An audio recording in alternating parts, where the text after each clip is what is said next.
Hello दोस्तों, आप सभी का स्वागत है आपके अपने YouTube channel sine math classes पर।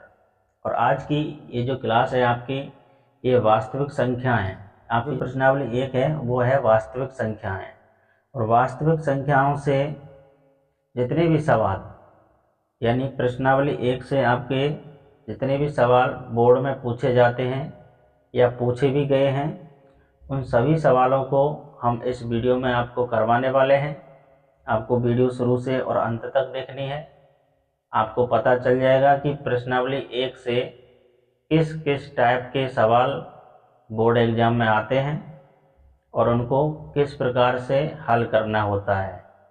आज की वीडियो में हम यही आपको कराएंगे, वास्तविक संख्याएं। पहला सवाल है, निम्न में से कौन सी संख्या एक अभाज्य संख्या है? 29, 25, 16 और 15। इन चार ऑप्शन में से एक ऑप्शन आपको छांटना है। अगर आप अभाज्य संख्या की परिभाषा जानते होंगे तो इस सवाल को बना पाएंगे आप, अन्यथा नहीं बना पाएंगे।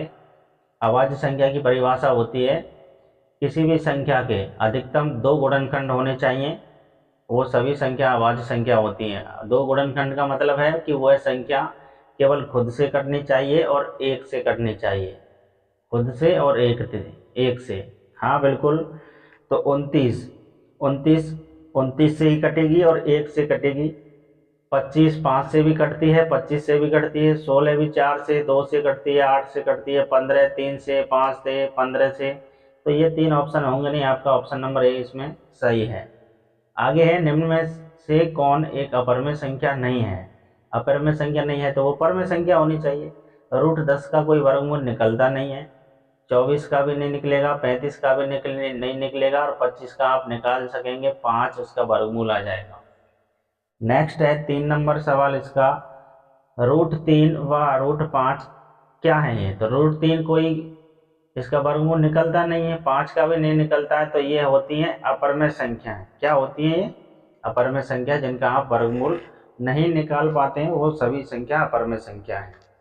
आपको प्रश्नावली एक में से ये इम्पोर्टेंट सवाल हैं, सभी को एकदम ध्यान से देखना।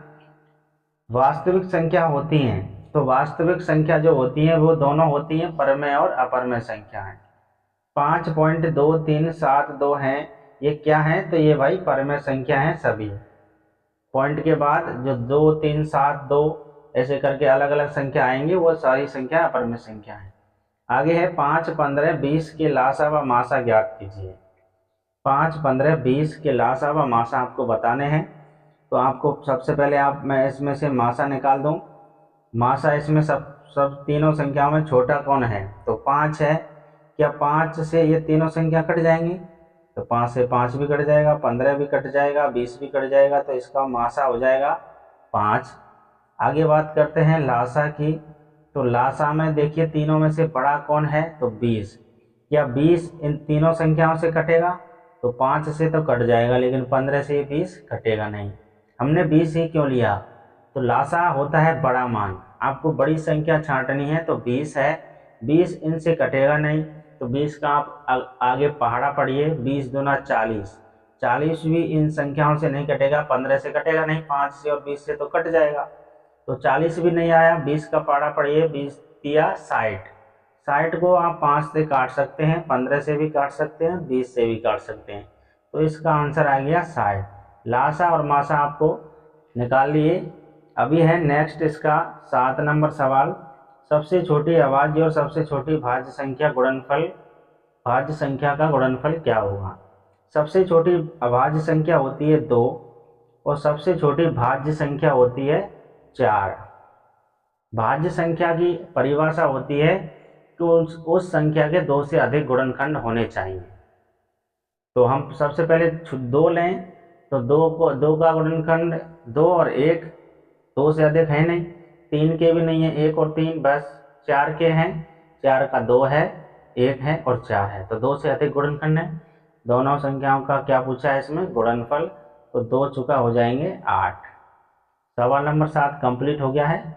नेक्स्ट है इसका 8 नंबर, दो परमेय संख्याओं के बीच कितनी परमेय संख्या हो सकती हैं? तो 2 परमेय संख्याओं के बीच अनंत संख्या हो सकती हैं। कितनी हो सकती हैं? अनंत। इस सवाल का आंसर है अनंत। 6x4y बराबर 12xy का मासा क्या होगा? तो मासा कैसे निकालेंगे, पहले मैं इन संख्याओं को तोड़ के आपको बता देता हूँ। 6 को कैसे तोड़ेंगे, 2 गुणा 3 गुणा x कितनी बार है, 4 बार, तो 1 बार, 2 बार, 3 बार और ये 4 बार। ओके, 12 को तोड़ेंगे 2 में, 2 दूना 4 और 4 तिया 12 गुणा, अच्छा 4 बार x लिख दिया, 1 बार y और था पहले ऊपर, 3 दून 6 दून 12 टूट गया। अब x इंटू वाई, हमको क्या निकालना है, इसमें मासा निकालना है।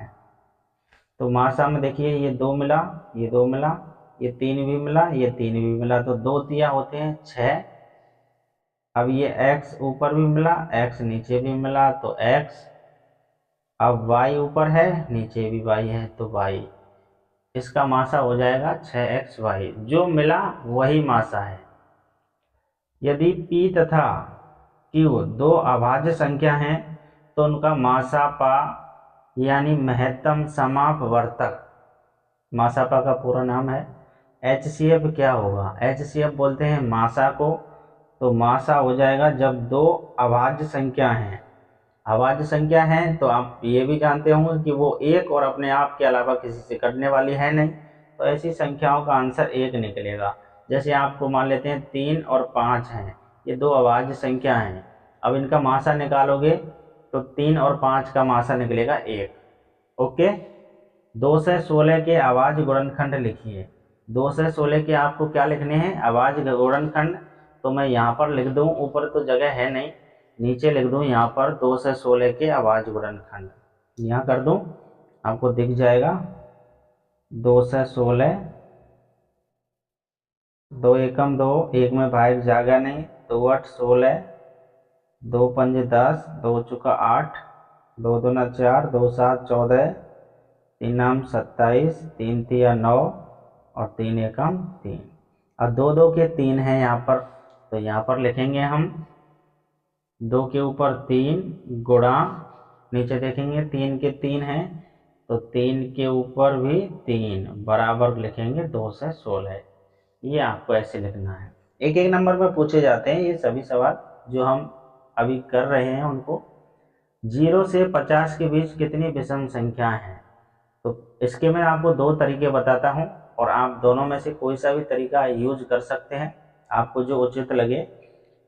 0 से 50 के बीच में विषम संख्या है तो 0 से और 0 से बड़ी कौन सी अभाज्य संख्या है, तो 1, फिर 3, एक एक छोड़ के आती है सम और विषम संख्या है, 1 3 5 7 9 11 13 15, 15 के बाद 17 19 21 23 और 25 27, नेक्स्ट है 29 31, 31 के बाद में 33, 33 के बाद में 35, फिर 37 39, एक छोड़ के 41 43 45 47 और लास्ट 49। 49 के आगे जाना नहीं है क्योंकि 50 हमारी सम संख्या है। अभी इनको काउंट कर लेते हैं, 1 2 3 4 5 6 7 8 9 10 11 12 13 14 15 16 17 18 19 20 21 22 23 24 25। कितनी संख्या है हमारी कुल, तो कुल संख्याएं हैं 25। ये आपका आंसर है। अगर ऐसे भी आपको नहीं करना है तो आप जो समांतर श्रेणी में हम करते हैं इन सवालों को उस तरीके से कर लेते हैं इसको। 0 से 50 के बीच में तो पहली संख्या AP, पहली 1, फिर 3, फिर 5 और डॉट डॉट करके लास्ट संख्या है 49। तो हम यहाँ से और यहाँ तक कितनी संख्या है ये AN वाले फॉर्मूले से लगाकर हम इसको ज्ञात कर सकते हैं। AN बराबर A प्लस N-1 और ये D। अंतिम पद है इसका 49, प्रथम पद है 1 प्लस N का मान निकालना है और D का मान 3 में से 1 को घटाएंगे तो 2। 49 बराबर 1 प्लस 2 का गुणा N से करेंगे 2N माइनस 2 एकम 2। 49 बराबर 2 में से 1 को घटाएंगे माइनस का 1 प्लस 2N, माइनस 1 इधर आके प्लस हो जाएगा तो ये हो जाएगा 50 बराबर 2N। 2 से इस 50 को काटेंगे 25 बार में 25 बराबर n, यानी ये जो संख्या हैं 0 से 50 के बीच में विषम, ये टोटल 25 संख्या हैं। नेक्स्ट है, और नेक्स्ट इसमें है नहीं, आगे हम करेंगे वर्कशीट 2। पहली वर्कशीट में इतने ही सवाल थे, आज हम और फिर करेंगे हम। उसके बाद आती है वर्कशीट नंबर 2। संख्याओं 6 और 20 का आवाज गुणनखंड विधि से मासा होगा। तो मासा इन चारों में से तो होगा। मासा उसको कहते हैं जो दी गई संख्याओं को काट दे, बड़ी से बड़ी संख्या। तो बड़ी संख्या इसमें 60 है, तो 20 से बड़ी 60 है, तो ये तो होगा नहीं। 20 है, 20 से ये दोनों संख्या कटेंगे नहीं, 6 से भी नहीं कटेंगे दोनों, 2 से कट जाएंगी ये दोनों संख्याओं। 6 और 20 का आवाज गुणनखंड विधि से मासा ज्ञात कीजिए। तो 2 से ये दोनों संख्याएं कट जाएंगी, तो इसका आंसर हो जाएगा ए नंबर। ओके। पाई क्या है? तो पाई क्या है? तो पाई है इसमें परमेय संख्या। निम्न में से कौन सी अपरमेय संख्या नहीं है? तो अपरमेय संख्या नहीं है तो परमेय संख्या होगी। तो अपरमेय नहीं है तो परमेय कौन सी है इसमें? 64/81, क्योंकि 64 का वर्गमूल 8, 81 का भी 9 निकल के आ जाएगा। 5 माइनस √2 कौन सी संख्या है? तो √2 का कोई वर्गमूल है नहीं, तो ये भी अपरमेय संख्या है। 1260 की आवाज गुणनखंड को घातांक के रूप में लिखिए। आप इसको लिख सकते हैं 1260 का आवाज गुणनखंड विधि से आप इसका गुणनखंड निकाल लीजिए, उसके बाद उनको घात के रूप में लिख लीजिए। आपको करा दूं मैं।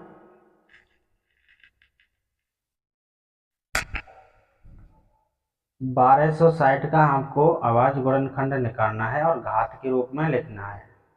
2 का भाग देंगे, 2 6 का 12, 2 3 6 0, फिर 2 3 6, 2 एकम 2, 2 पंजे 10, 3 एकम 3, 1 में जाएगा नहीं, 3 पंजे 15, 3 से काटेंगे, 3 आम 3 9, 3 पंजे 15, फिर 5 का देंगे, 5 7 35 और 5 एकम 5। 2 2 के 2 हैं इसमें, तो यहाँ पर लिखेंगे हम 2 के ऊपर 2 गुणा, और 3 के कितने हैं 2, तो 3 के ऊपर 2 गुणा 5, कितने हैं 5 के, 5 का तो एक ही है, आगे कितने का है 7 का, तो 7। ऐसे बराबर करके हम लिखेंगे 1260। ओके।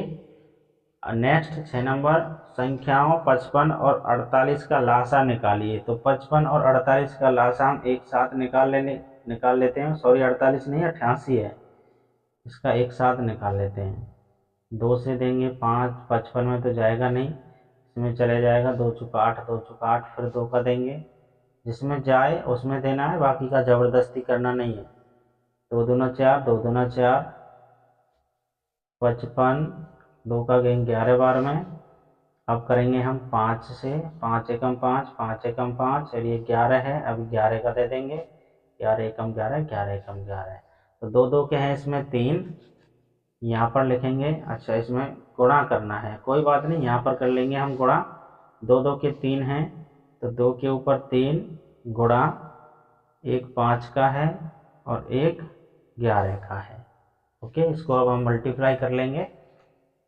2 के ऊपर 3, 2 का क्यूब होता है 8 गुणा 11 पंजे 55, 8 पंजे 40 की 0 हासिल 4, 8 पंजे 40 और 4 44, 440 इसका आंसर हो जाएगा।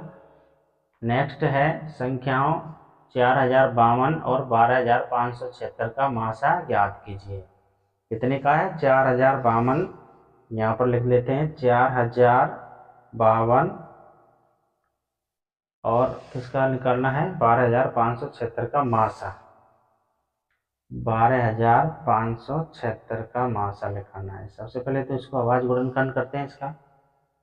2 दूना 4 0, 2 एक दूना 4, 2 छक्का 12, 2 एकम 2, 2 एकम 2, 2 तिया 6, 1013, 1013 में किसी का जाएगा नहीं, तो ये 1013 से ही कट जाएगा। आगे है 2 छक्का 12, 2 दूना 4, और एक बच गया, 17 हो गया, 2 8 16, फिर 2 8 16, 2 तिया 6, 2 एकम 2, 2 चुका 8, 2 चुका 8, 2 एकम 2, एक बच गया, 11 हो गया, 2 पंजे 10, 2 7 14, 2 दूना 4,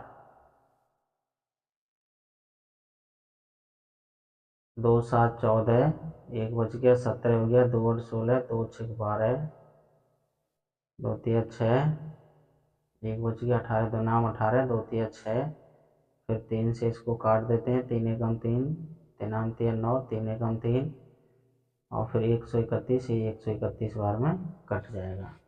इसमें देख लेते हैं कौन कौन कॉमन है। तो देखिए 2 यहाँ पर है, 2 यहाँ पर है, तो एक बार 2 आ जाएगा, 1 2 यहाँ पर है, 1 2 यहाँ पर है, तो 1 2 और आ जाएगा, तो 2 और 2, 2 का गुणा 2 से करेंगे तो कितना आ जाएगा, 4। इस सवाल का आंसर कितना है, मासा बराबर 4। आगे दो संख्याओं के लासा एलसीएम व मासा एचसीएम में संबंध लिखिए। लासा और मासा में संबंध क्या होता है, तो ये संबंध होता है पहली संख्या, फर्स्ट संख्या लिख देता हूं मैं, पहली संख्या गुणा दूसरी संख्या बराबर लासा गुणा मासा, ये संबंध होता है। संख्या 24 और 72 का लासा यानी एलसीएम ज्ञात कीजिए। तो 24 और 72 एलसीएम है इसका मान लेते हैं, एलसीएम होती है बड़ी संख्या, तो बड़ा मान लेते हैं 72 है। क्या 72 इन दोनों संख्याओं से कट जाएगा, तो 24 या 72, 72 एकम 72, तो एलसीएम इसका 72 ही हो जाएगा। ओके ना। नेक्स्ट है x 2 की पावर 3 गुणा 3 की पावर 2, y बराबर 2 के स्क्वायर इंटू 3 का स्क्वायर। x और y का लासा व मासा ज्ञात कीजिए। पहले हम मासा निकाल लेते हैं इसका। मासा होती है छोटी पावर, तो छोटी पावर यहाँ 2 के ऊपर 3 है, 2 के ऊपर 2 है, तो छोटा कौन है, 2 के ऊपर 2 गुणा, और फिर 3 के ऊपर 2, 3 के ऊपर 2, तो ये तो सेम है, तो इनमें से एक ले लीजिए। 2 के बाद स्क्वायर होता है 4, 3 का स्क्वायर 9, 9 चौका 36 हो जाएगा इसका मासा। और इसको लासा जब निकालेंगे तो लासा में लेते हैं बड़ी पावर, 2 के ऊपर 3 गुणा 3 के ऊपर 2, 2 के ऊपर 3 8, 3 के ऊपर 2 3 3 9, 9 और 8 गुणा करेंगे तो 9 8 72। इस सवाल का लासा और मासा है, लासा 72 है, मासा 36 है। ओके दोस्तों, आज की वीडियो बस यहीं तक रहने देते हैं। आपके साथ जल्द ही मुलाकात करते हैं। आपकी जो वर्कशीट के 2 पार्ट थे, मैंने ये दोनों पार्ट आपको करा दिए, और दोनों में बहुत अच्छे सवाल हैं जो आपके लगातार एग्जाम में पूछे जाते हैं। इन्हीं में से आपको प्रश्नावली 1 में से सवाल आएंगे। आपको ये दोनों जो मैंने आपको वर्कशीट कराई हैं, इनको बड़े अच्छे ढंग से जब एग्ज़ाम देने जाएं तो इनको एक बार ज़रूर देख के जाना। अगर ये क्वेश्चन आपको समझ में आए हों, वीडियो अच्छी लगी हो, तो चैनल को लाइक शेयर कमेंट और सब्सक्राइब जरूर कर देना।